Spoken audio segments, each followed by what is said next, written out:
So Dan, look, we need to talk NASCAR. I know you are the NASCAR guy. You did a lot of work with NASCAR after you retired. I like to watch NASCAR, but man, I'm a rookie. No kidding, rookie. I need to learn from you here. Martinsville, Ross, that move I saw. Talk to me. That looked out of control. Well, first of all, I'm going to make some comments today.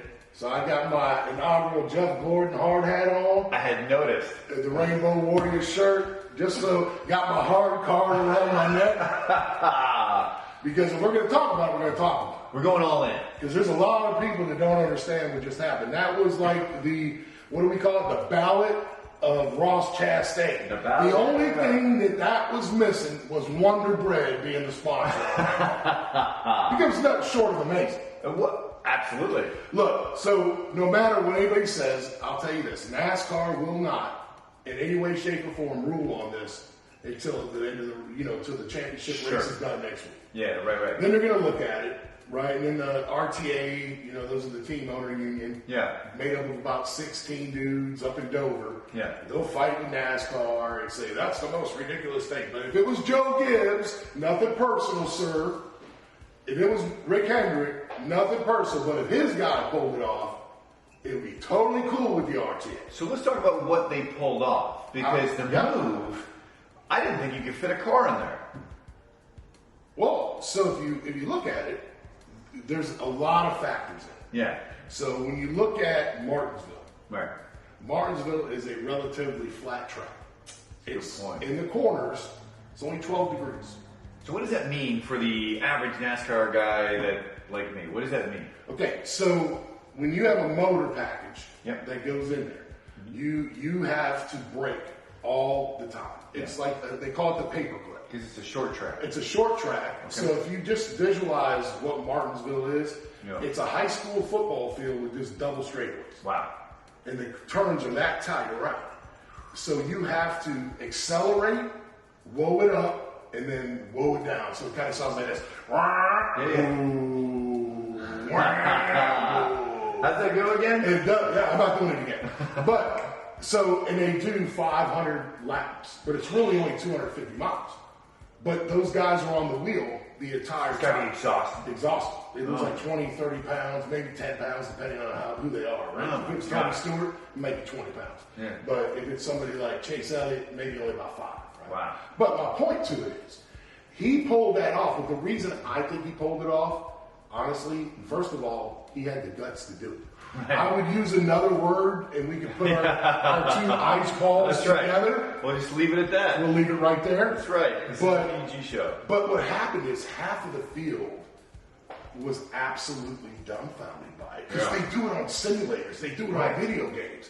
And it works. Yeah. But nobody's had the guts to take a $400,000 race car and do it. Right. And all of a sudden it was like, here I come to save the day. And it was literally like that, wasn't it? You watch it optically, you're like, oh my God, that just happened.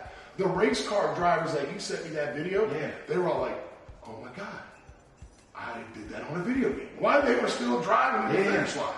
Like it was like everything slowed down for a minute. Yeah. Because Ross was so fast. He did the watermelon wall crawl, right?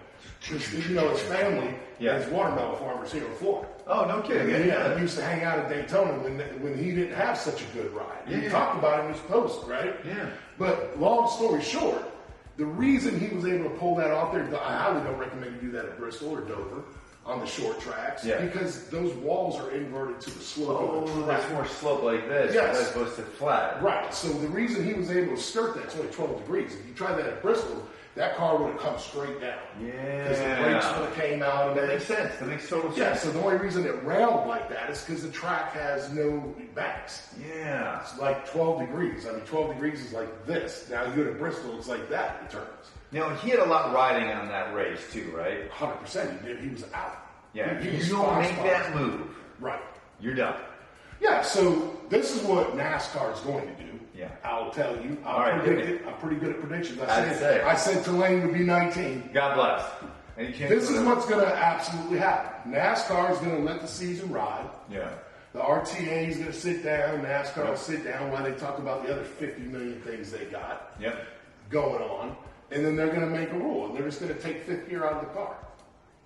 because you don't use fifth gear at Martinsville anyway. So that just slows it down, and then that's the end of the day, man. Then you won't be tempted to pull something like that off. You won't be able to do the Ricky Bobby, the Ross Chastain deal, right? That's awesome. But it worked for one time. But here's the thing. The race was boring. NASCAR has so many things they need to focus on. Yeah. It's just a straight line. The only way you pass at Martinsville now, Goodyear makes a horrible compound there. Yeah. There's no side-by-side racing at all. It's boring. It's like I can literally, this is what's become a fan, and I love the sport. Yeah.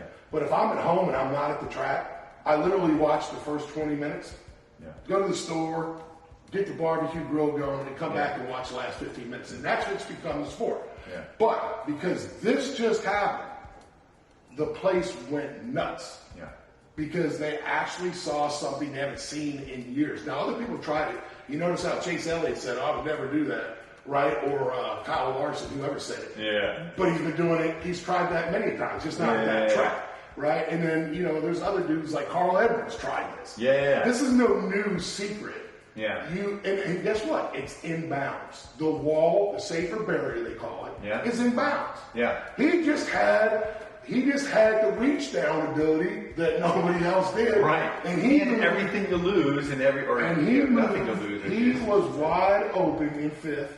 Wow. And walked that dog. Thank God the safety fence for all the paramedics. He didn't rack that thing. He could have just went straight up in the air. Right. But for some reason, the way the inertia was rolling, the way the camber and the tires are, because they kick it out quite a bit. Yeah. And the car's kind of already sloped a little, and he rode that thing like blades of steel, baby. I love it. Right? I love it. Another Will Ferrell tag, right? But at the end of the day, you can't be mad at it. Yeah. When all the fans, right? They stayed and partied all night because it was the greatest thing they ever seen, right? It was great for NASCAR too because, well, look, number one, you're right. Short tracks, I'm a casual NASCAR fan. I can tell the difference between a Talladega and a short track, and I'm looking at it like, oh man. And then the second thing is, some of the news that have been coming out of NASCAR recently with like Bubba and Larson and those type of things, like you needed to have something to really just inspire and get everybody back to that core of why NASCAR exists, that that rum runner, that bootlegger spirit, which Ross showed us in this last race. Yeah, and you know what? The kids had to fight bad through like when we were, with Archie out there, go fast, right? Yeah. I mean, we were struggling just like he said in the article, right? It's like the big five. Right. They're always in it regardless, right? Yeah. They got huge sponsors, huge corporations coming in and sponsoring. And guys like us that have t-shirt companies that are veteran companies are like spending money, or Black Rifle Coffee, that's Noah Gragston's car. Yeah. Now he's going to Penny this year. Yeah. But they've grown our companies quite a bit over that, right? Very Yeah. proud of Black Rifle. Jessica's munching on one of them right now. But my point to it is that there's the problem with NASCAR is it's just become redundancy. And what they have to do, they made the new gen car. Yeah. Back in the day, it was a car tomorrow. But it's always the same 4 or 5 teams winning. All right, so let's explore that for a second, because you're right. It does seem like every time I watch a race, you'll have 30-plus drivers out there, but it's the same usual suspects that are sitting in the top 10 to 15 spots. Every week. Any given lap, any given day, and you're looking at it, you're like, okay, why is that? And what's actually going on the race?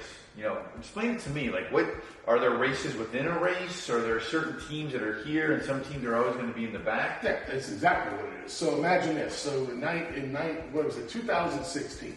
Yeah. And when we talked the story, I had a $10 million investor. Okay. And we were going to jump a charter, or try to get a charter. Yeah. But then... And how many charters are there in NASCAR?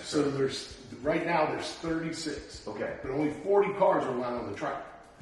So imagine this though. So if you have a charter, what that does is guarantee you in every race. Put you on the track every race. Right. Because back in the day, Yeah. you could be Jeff Gordon, but you had a horrible qualifying time and you went home. So now your sponsors didn't get a chance to be viewed. You got 30 hot passes. That makes sense. But you had to do it. So it was unionized in a sense, like through the RTA.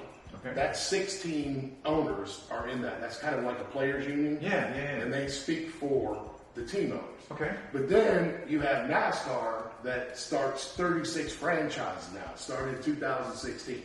And if you own a charter, the way it works is like a franchise. So since Outback is a good example because they used to be in NASCAR. So let's say there's 36 Outback steakhouses. 36 charters, 36 Outback steakhouses. Is that a fair way of putting it? I like it. So we're all, if we have a charter, we own one of those steakhouses. There's a corporate that's managing us. You're like a franchise. And you're taking care of us. Right. We do things the same way. It's there. You're guaranteed a certain amount of money to show. Okay. And you're a certain amount of money to place. So the owners now get the money and not the drivers. It goes to the charter. Interesting. So it's easier to budget, so to speak, or whatever. You're going to get paid if you get a charter. Right. And the better you run as a team, obviously, you're going to get more money.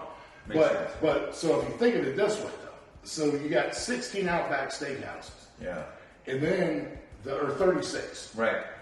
But of those 36, only 15 of them are turned a profit. Really? Wait a minute. You're kidding me. No, not at all. Holy cow. Okay. Now, what I mean by that is those would be your Hendricks, your Stewart Haas's, your Penske's, your Richard Childress. When you say they're turning a profit, like the money they're bringing in from sponsorships, plus what they win for races, pays for their team, their maintenance, all their costs, and then they actually turn a profit. Right. So they're able to have more employees because they're making more money. So their technology becomes better because shared property, right? Right. This experience, I got 4 teams. So they just put it in layman terms. Yeah. And then we'll get back to that. But what I was getting at with the steakhouses Outback, because they were very good in NASCAR for a long time. They stepped away, right? Yep. Like many have. We'll get on that. And there's a reason for that. Yeah. But with all that being said, those teams or those steakhouses, because they're Outback, they're taken care of by NASCAR, much like the franchisees, right? Right. So I may not be having the best performance at my Outback, but I'm still guaranteed to get a certain amount if I show to the race. Interesting. Now, here's what people don't know, and this is for all you out there, you understand, when you go buy tickets in these hotels, price gouge you, and you have to have a 3-day minimum at $500 a night. What you don't realize, only 4 slots are open to come in on time, because you can only have 40 racers on. It used to be 43, but they've lowered it to 40.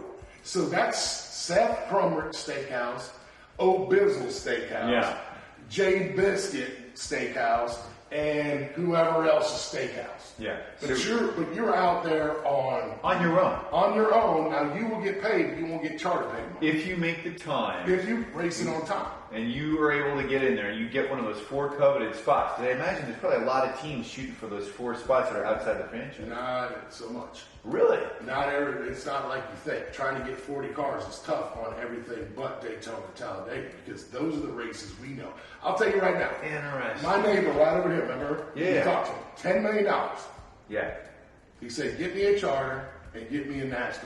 Yeah. And I said, I can't touch anywhere in the top 20 with $10 million. Yeah. I just can't do it, because the charters used to be $1 to $2 million. Yeah. But now they're $5 million.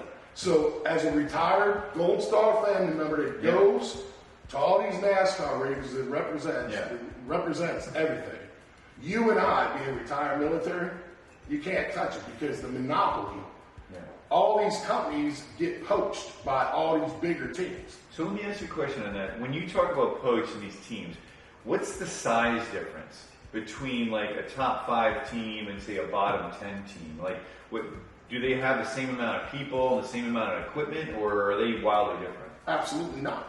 Really? No. So, like for instance, our team may have had 16 to 20 employees. Okay. You go to all the other big teams, they're at 100, 200. They have wind tunnels. We don't got that. Wait a minute. So you're telling like that's 200 on 16? Holy cow, that's crazy. And there's no draft. Whoa. So here's a good example. So Ty Gibbs is big in the news. Yeah. But he gets a ride with Grandpa. Hand-packed, give it a ride. Really? But you got guys like Matt DiBenedetto that have ran very well, just haven't had to perform. Almost won with Bristol. Yeah. Right. Almost won Daytona. Ran up front, but you don't have Granddaddy, and you don't have the sponsors to bring the money. So you can't look at it as it's fair. It's as fair as it could be. Yeah. And I'm not backshowing NASCAR, but if I have, we just talked.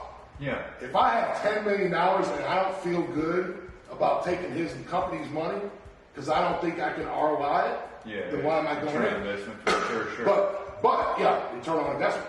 But Dale Earnhardt 2 weeks ago on his own Dirty Mo podcast, just stated, because of the way the charter system's gone, I can't even afford a race. So I'm going to stay in Xfinity probably. And then a breaking deal that just happened last night or yesterday afternoon, Jimmy Johnson, the greatest driver of the last 25 years, just bought a piece of Petty. And the reason is because he only wants to race half the season. Well, we already know that, the 43 is already taken with a good driver. Right. And now Noah Gragson comes out of Xfinity with Black Rifle Coffee sponsor, by the way, one of our partners in Savannah. Love it. And now he gets to go up and take the 42. Well, guess what? They're not taking those two dudes out of the car. So guess what Johnson's got to do now? He's got to go over to one of two owners. And I already know what he's going to do. And I'm not going to say the guy's name, but he's going to get the 15 car because that's a lease from Petty, one of the charters. And guess what? Jimmy's going to roll the 15. That's my prediction. I'm never really wrong. I love it. Okay, I'm ready to see it. And that'll be a car that's going through the wind tunnel that gets the 200 people that are looking at it. Well, no, I don't think Petty's at that level. And I don't think, not yet. But having Noah Gragson in there, and then having Jimmy Johnson come back, and depending on how many chips he threw on the table. That'd be pretty awesome. Because Petty's running pretty good, and with a little bit of help, I get behind with a little help from my friends. You still got it, the pipes. Hey, before I go to sponsorships, the other thing, let me just ask about the team again, because I always love watching the pit crews. It seems like races are won and lost, and how quickly those pit crews are working together. So, is that like a football team where you get together in the off season and you practice plays, and then you're together for the entire season? And then, you just get better and better as the season goes on? Or is that different for the different teams? Okay, absolutely not. Really? So only the rich teams, the highly sponsored teams, have permanent pit crews. Everybody else is rental crews. Hold on a second.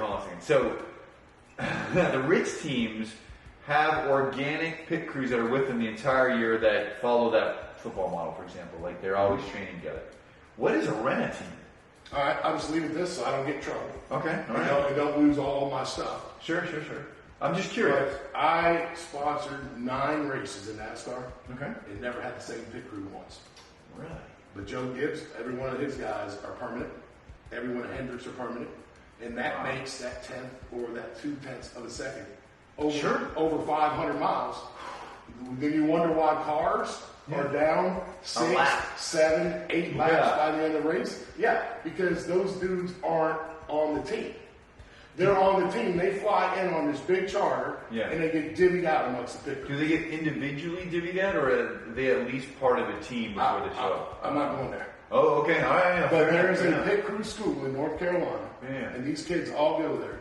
And the ones that meet the standard get put on that plane, and they get divvied out to the teams that have a lower budget.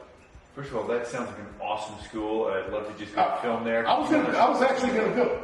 That's got to be a total blast, man. And then coming out and being like a pit crew for hire, that sounds pretty cool. Yeah, I was going to take some downrange supplements, get my life together. That's right. Get and ready. And then I was going to be the gas man. Right. And be out there carrying the big old 200 pounds, whatever that thing is, and be a part of it. So, all right, so let me switch gears on you now and talk about sponsorships, because this has come up a couple times from what you were mentioning. The big sponsors going to the big teams. So I've got a bunch of questions. Again, some of these are dumb, casual fan questions. I'm going to ask them anyway because I don't care if I look stupid. But I would assume when you look at the car, where and how big the decal is, for example, on the car matters. Like cost, which car it's on.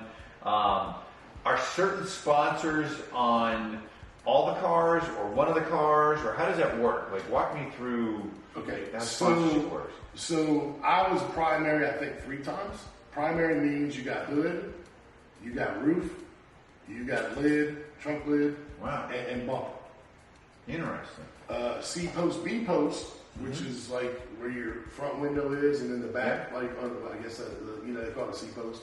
Yeah. But those you could buy in way cheaper. Okay. And then what they do is a lot of the big teams, they alternate. So interesting. So these sponsors, like just use Penske for example. Sure.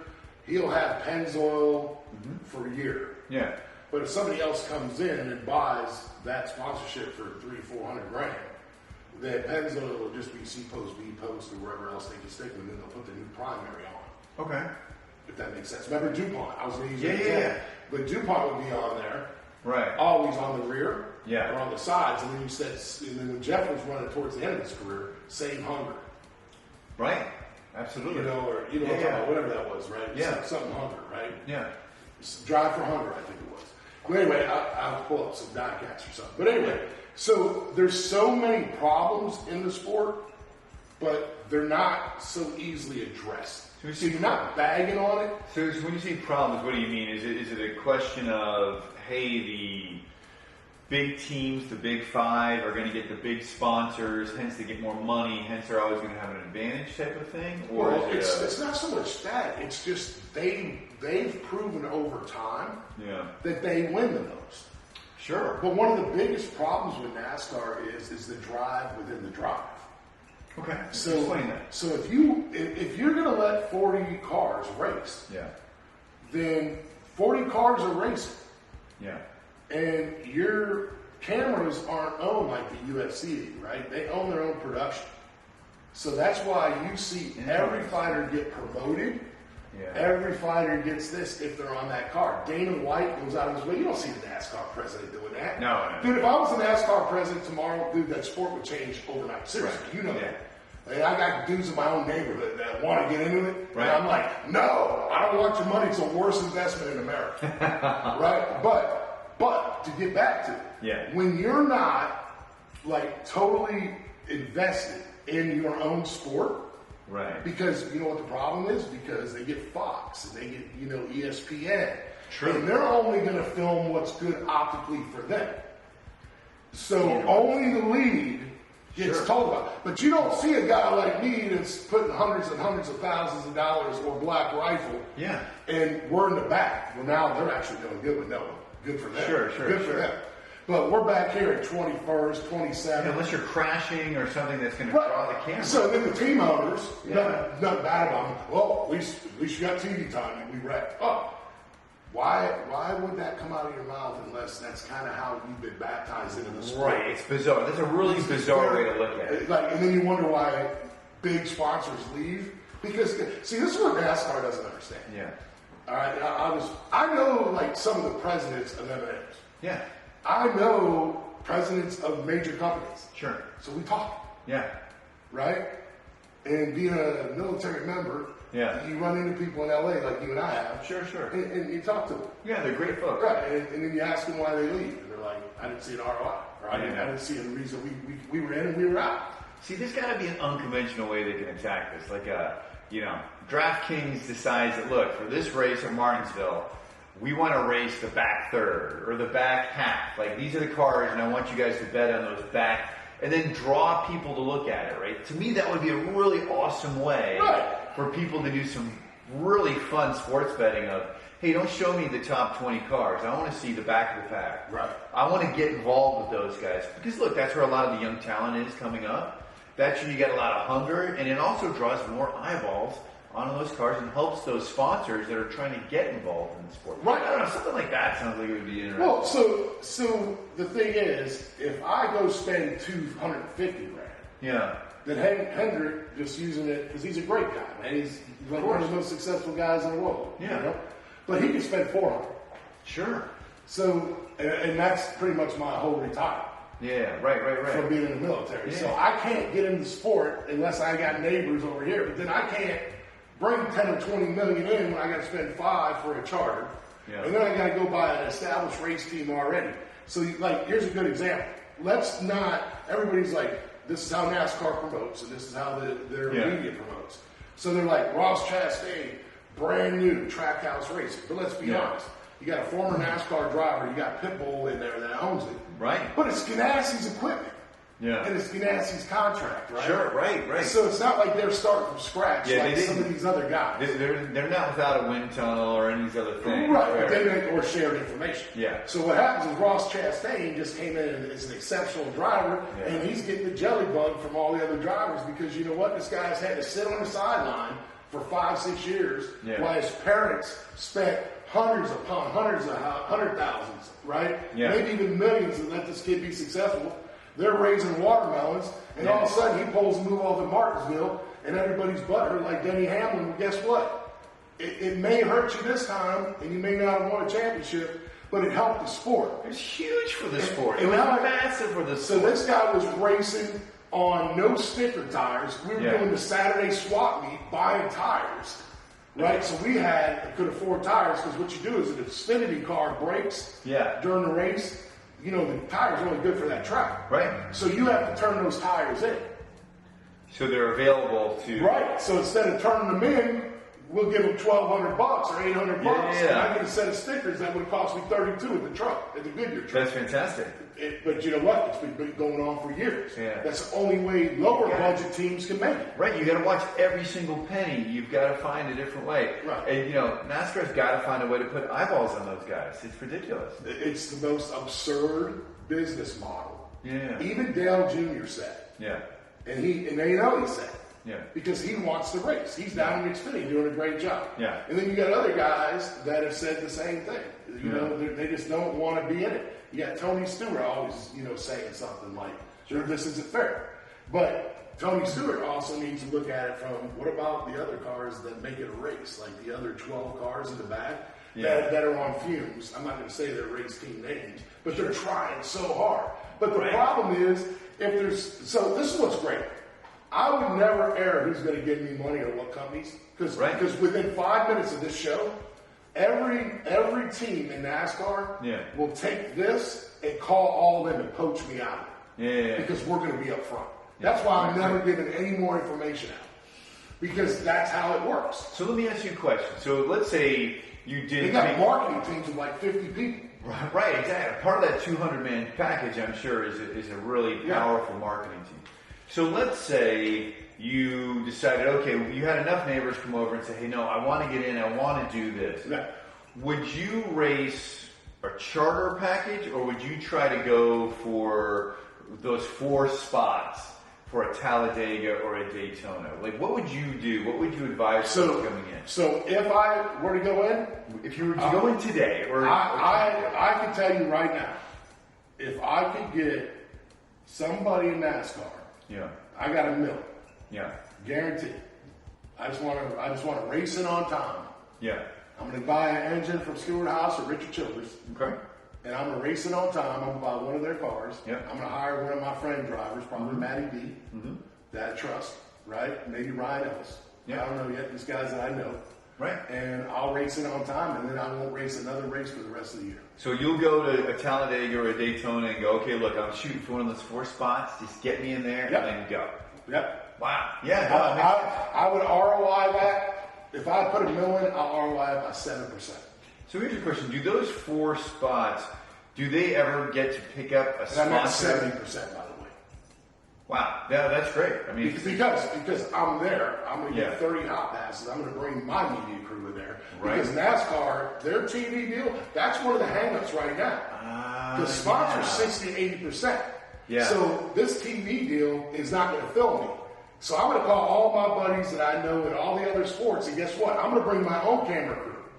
And then I'm going to put it all through our military social channels and all my contacts. So you can basically, make it, put extra value back into it because you're bringing your own team, your own crew just in. Like the UFC, they own their media. Right, exactly. That's fascinating. Why would I spend $1 million in a sport that I know Fox isn't going to film me? Yeah, right, exactly. Now, that's why I won't race intermediate tracks and I won't race short tracks. I will do road courses and I will do super speedways because we're running in a pack. Interesting. So that way they have to film the pack in the draft, right? Right, exactly. So you have to be seen. Right, and then if you remember with Corey, until Ryan Newman had an unfortunate incident we were running in the top 5. That's amazing. And that was at Daytona. Yeah, right. That's so crazy. we were running on a low budget car. Yeah. But you know what? We got out of the attrition. You know, attrition helps. Yeah. Right. The big one, because that's what the big teams do. They used to, back in the day, they'd run in the rear. They still some of them do. But those sponsors want to see their car up front. Of course. And that TV and them sponsors, right? Yeah. Here's goes hand in hand. Here's the problem. I'm a pretty good media guy, as you know. Yeah. I guess. But here's the problem. If I spend $1 million to race a car, yeah, I also got to have $1 million to do my commercials. So you don't go in to a race without. And this is where these other guys mess it up. Yeah. And they spend all this money. So for instance. Yeah. So I got Noah Gragson. He's got the black rifle. Yep. Soon as he wins, the first commercial that I'm teeing up is Black Rifle Coffee. Right. That's a great solution. Like, that would absolutely Right, but incentivize. these guys are so dated in marketing. They think they're the best, but they don't have a clue. But then what happens after that is you do that, but if you're a low-budget team, you can only have one or the other, especially if you don't have big sponsors. Yeah, you could double it up for your sponsor. You could absolutely... Right, but so you call it TV networks, and NASCAR is supposed to be doing that. Yeah. And so that's why these big teams make money. Because I'll tell you right now, Kyle Busch, one of my favorite drivers. Yeah. It's going to be controversial, but I love him. Because I love his attitude. He just don't care. That's right. Hey, Jessica, I'm doing this show so I don't get fined by you. Right. Hey, look, but there's a place for a guy like that. Yeah, he goes back to the very beginning spirit of where NASCAR came from. The bootleggers, man. I mean, that's it. It's right there. That's the attitude. I mean, he eats and drinks and sleeps this racing. Right. You have to be obsessed. He's the most successful driver in all 3 series in the history of NASCAR. But now he has to leave his 18 car. Yeah. Ty Gibbs gets to take it from Grandpa.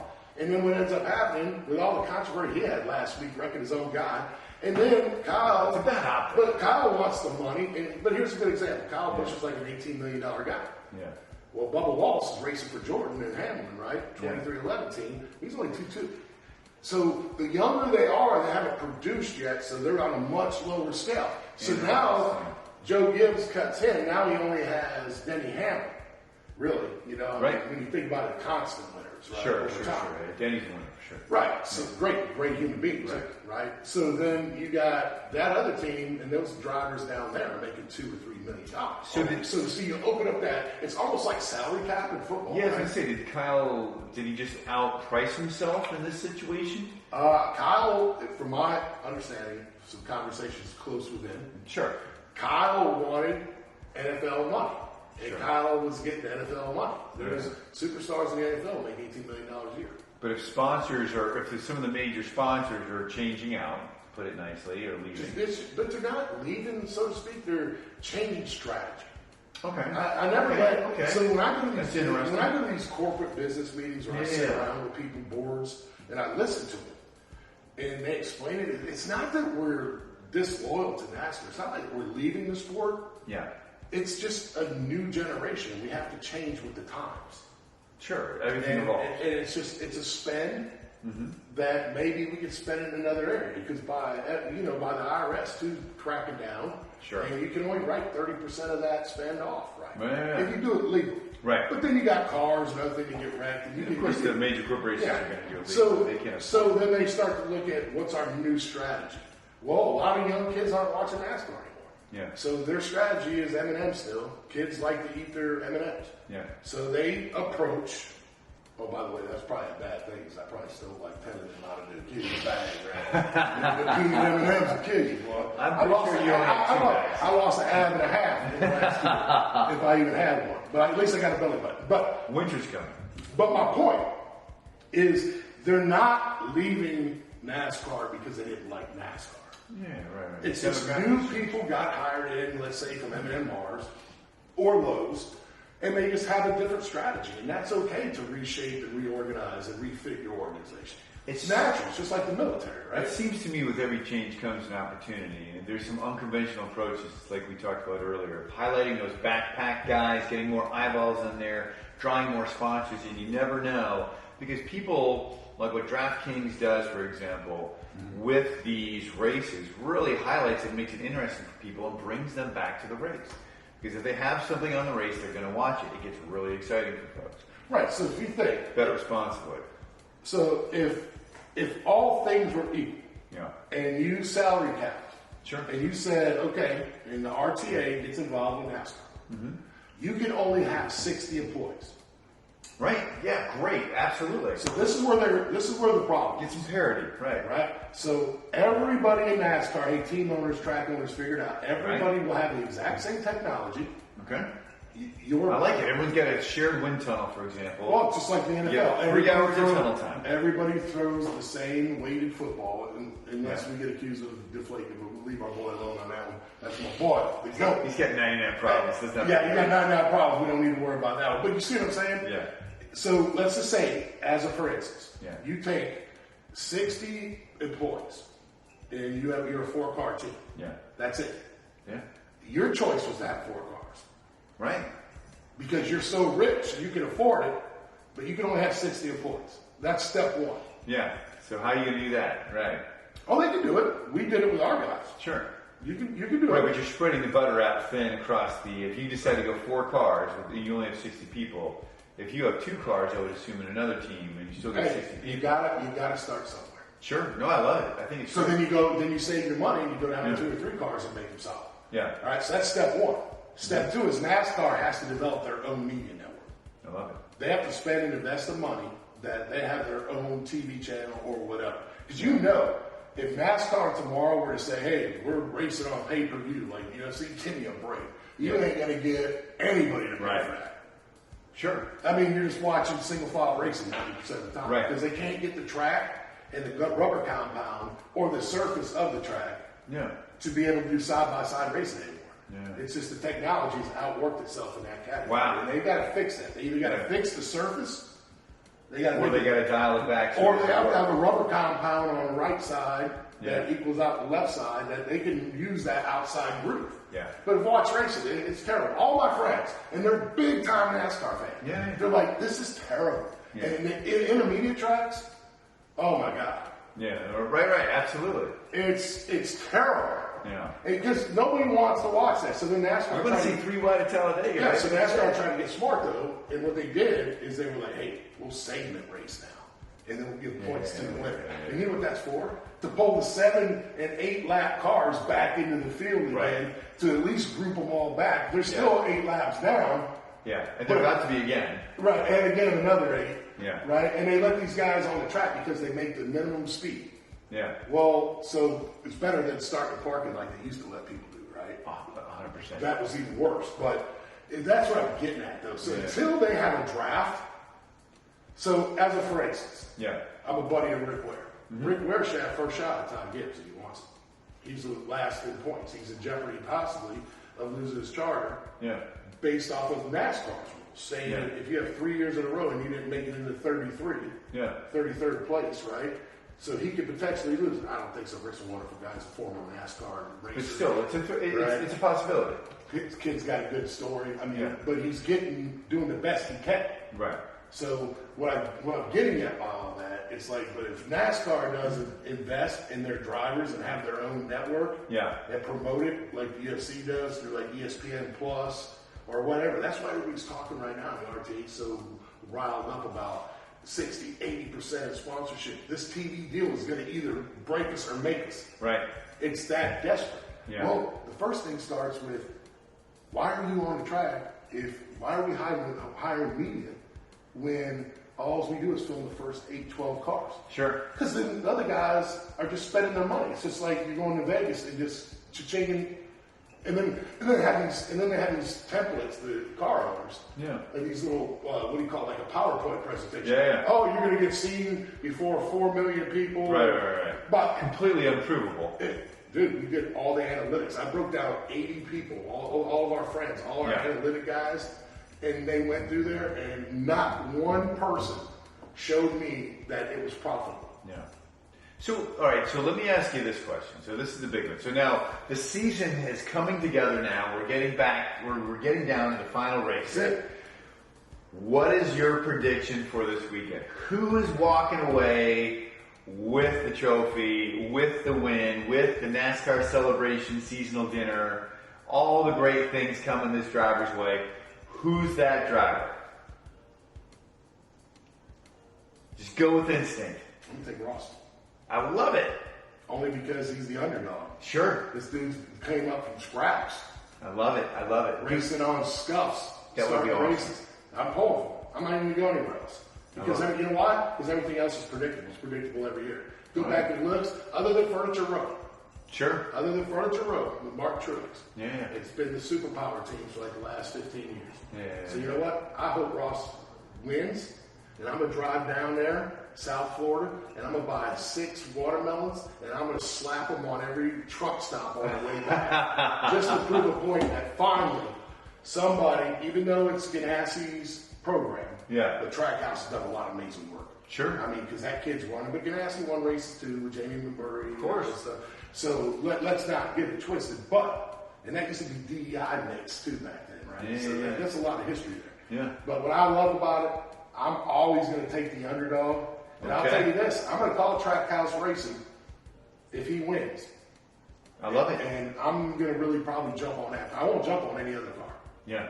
But you love what you're seeing. Well, because go fast enough. Yeah. But I'll tell you this, I'm going to figure out a way, and I'm going to put last call on Rossi's car. That's it. And we're gonna spike a watermelon like Icky Woods, right? The Icky Shuffle. I love it. I love it. Because if we don't have that, yeah, the sport's just going to keep, since 2005 was its peak, if you look every year, it kind of just declines. Yeah. Because they can't create good enough racing. Take the 2-milers, intermediate tracks are terrible, we already know that. And only the big boys can race there. Yep. You'll never see an underdog win there, unless it's a rain delay and he's out of sequence in the pit. Right. But you know what they need to do? They need to make Pocono, roll those motors down to 4 Oaks, so just last the outside. Yeah, it's long, but it's good. So you're racing a 358 cubic inch engine. Okay. Right? With E15, Sunoco fuel. Yep. 98 octane. Roll them down to 450. Yeah. On Pocono, on Michigan, even though Michigan's the fastest track in NASCAR on lap speeds. Yeah. Roll them down and get them in the pack. It's exciting racing. Absolutely. That's what people want to see. They love that. Pack racing. I mean, think about it. Put your glass right here. Yeah.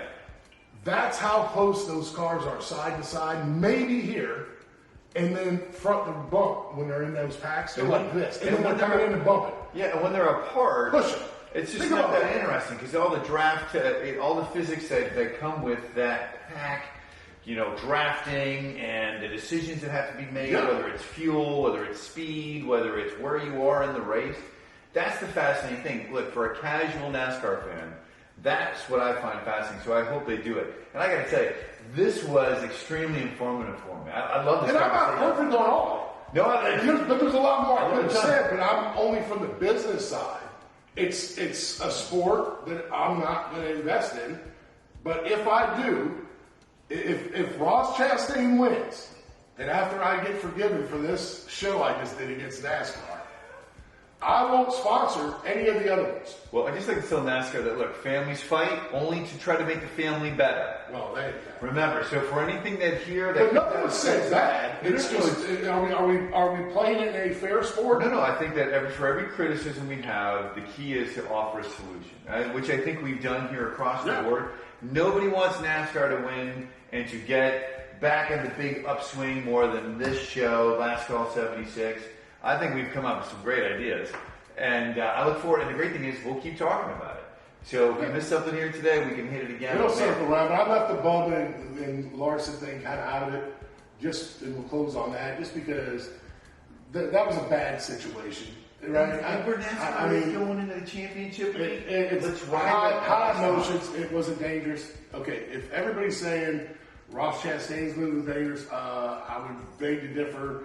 The week before was way more dangerous. Sure. Concussion protocol, everything. Ross wasn't hitting nobody. He didn't even hit anybody until he bumped in, I think, the deny car at the end. Yeah. So, look, at the end of the day, man, everybody's going to have their opinion. But that was good for NASCAR because you bet your butt it's the number one hidden thing on the internet today. Absolutely. And everybody's going to watch Phoenix now. So it's a win-win for everybody.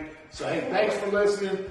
I know I had to have this on because next time I go to the track, I'm gonna have the bigs coming after me. But you got to tell the truth, and they're hurting themselves, the big teams. Yeah. Because even they're the only ones winning. But if it's not exciting, between 12 drivers, that's not a league. No. I mean, could you imagine you want to see the pack? You want like a big pack coming. You want to see every underdogs in there too, right? So that's the key. If you don't want underdogs in the race, then just race 12 cars. Absolutely. And watch how many people watch your sport after that. Yeah. So don't make the fillers just make it look like you're beating people. I think there's some great opportunities for those fillers too. It's time to get unconventional. Everyone could walk away a winner. It could get more exciting. There could be a ton more money on the table. You can bring a lot more young people into it. Steal my idea, I don't care. It's all good. Go with it. Draft game. Get that. That's enough. We'll get back. All right. Thanks, guys. Great conversation.